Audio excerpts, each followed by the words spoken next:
Deliverable estimation is not just a planning technique. It is one of the simplest ways to stop vague project intentions from becoming expensive delivery confusion. Before a team estimates tasks, writes stories, or proudly moves sticky notes across the board like a very organized hostage situation, someone has to answer a more basic question. What real output are we actually trying to deliver, and what level of uncertainty is hiding inside it? That is the topic here. How deliverable estimation makes work clearer, smarter, more realistic, and easier for both the team and the business to understand. Most delivery teams do not fail because they cannot estimate tasks. They fail because they estimate too early, too small, and too far away from the thing the business actually cares about. A business stakeholder does not wake up in the morning wondering whether a ticket is 8 or 10 or 8 or 13 story points. They want to know something simpler and actually far more uncomfortable. What will be delivered? When will it be ready? What will it cost? What risk is hidden inside it? And what benefit do we get if this work is completed? That is why deliverable estimation matters. Task estimation is useful when the team already understands the work. It helps developers, analysts, designers, testers, or delivery specialists to plan concrete execution steps. It answers how much time do we need for this specific piece of work. Deliverable estimation answers a different question. It starts higher up. It asks, what real business output are we committing to? And how much discovery, breakdown, risk, and execution effort is required before we can deliver it responsibly? That difference, that slight difference matters. In familiar Agile language, deliverable often, this is a hard word, deliverable often sits closer to an epic or feature or meaningful business outcome than an individual story. And epic says this is a larger area of value we want to achieve. A story says this is a smaller piece of user need we can build and validate. A task say this is the concrete work someone must do to make that slice real. Those concepts are useful, but they are often misused. These teams call something a story even when it's actually an epic wearing a small hat. They call something a task even when it still contains unanswered questions, technical, operational, and stakeholder questions. Then everyone is surprised when a small ticket grows teeth. Deliverable estimation sits before that mistake. It asks whether the thing we are discussing is really ready to become stories and tasks, or whether it still needs discovery, decomposition, and risk clarification. A task can be small and still belong to a badly understood deliverable. A team can estimate 20 tasks and still miss the real problem because nobody challenged the scope, the dependencies, the assumptions, the stakeholder expectations, or the decision path. That is how projects become busy but not predictable. Story points were created to avoid false precision. They help teams compare relative complexity and effort without pretending they know exact hours too early. That has value inside Agile teams, especially when the team is stable, the work is repetitive, enough to compare, and velocity is used carefully. But story points have a major weakness. The business side usually does not understand them. And honestly, they should not have to.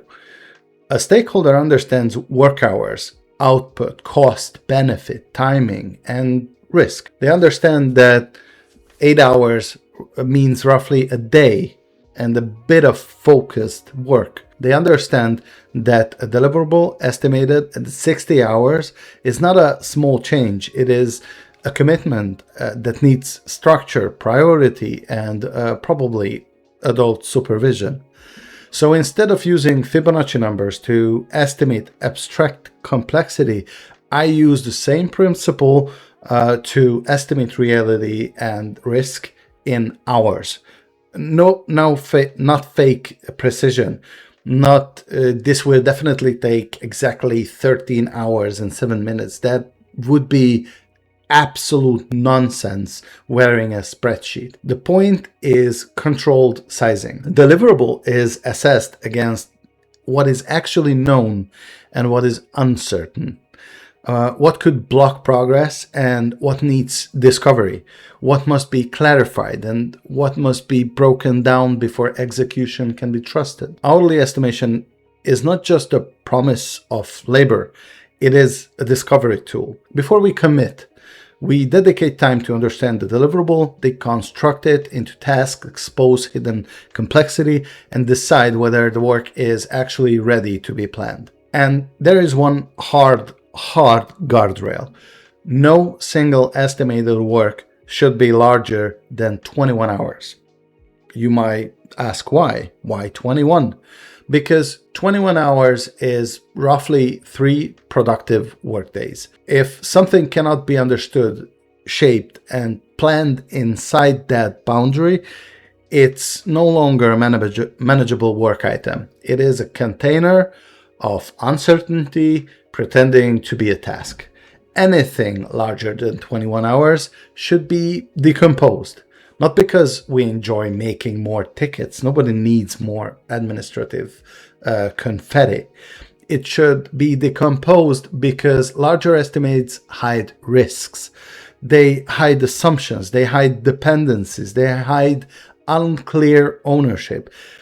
They hide the point at which everyone will later say, I thought someone else was handling that. Breaking work down is not bureaucracy. There is a large difference there.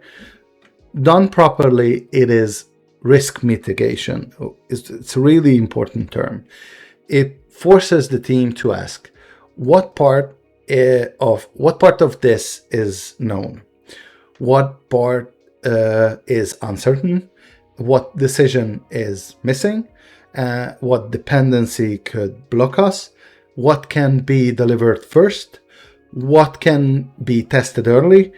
What should not be committed yet? That is where predictability starts. Deliverable estimation should be used when the business needs a delivery commitment, a roadmap, a confidence, prioritization input, a budget visibility, or a decision about whether something is worth doing. Task estimation should be used after the deliverable is understood, when the team needs to plan execution, assign work, sequence activities, and manage short-term delivery. Story points can still be useful for internal team planning, where relative sizing and team velocity are mature enough to mean something.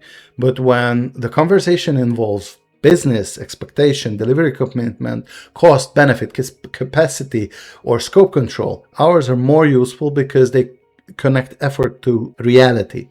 Hours create a language the team and the business can both understand. They make effort visible, they make capacity visible, they make trade-offs visible, they expose when the scope is drifting, they show whether goals are achievable inside the available time box. And most importantly, they turn delivery from a polite guessing ritual into a managed system. The goal is not to estimate perfectly. Perfect estimation, I need to reiterate this, perfect estimation does not exist. Anyone selling perfect estimation should be politely escorted away from the roadmap. The goal is to make work small enough, clear enough, and honest enough that the team can deliver it and the business can trust the plan. This is important. And that is the real value of deliverable estimation. It gives the team a practical way to understand work before committing to it. It gives the business a clear view of effort, output, and risk. And it gives everyone a guardrail against a classic delivery disaster, pretending a vague idea is a manageable task before it fits nicely in a planning board column. Good estimation is not about predicting the future. It is about reducing the number of ways the future can punch your project in the face. That is why I estimate deliverables first, deconstruct them into manageable work, and keep every estimated item below 21 hours. Because once the work is small enough to understand, it becomes possible to plan. Once it is possible to plan, it becomes possible to deliver. And once delivery becomes predictable, the business can finally make decisions based on something better than hope, optimism, and the emotional support of a spreadsheet cell.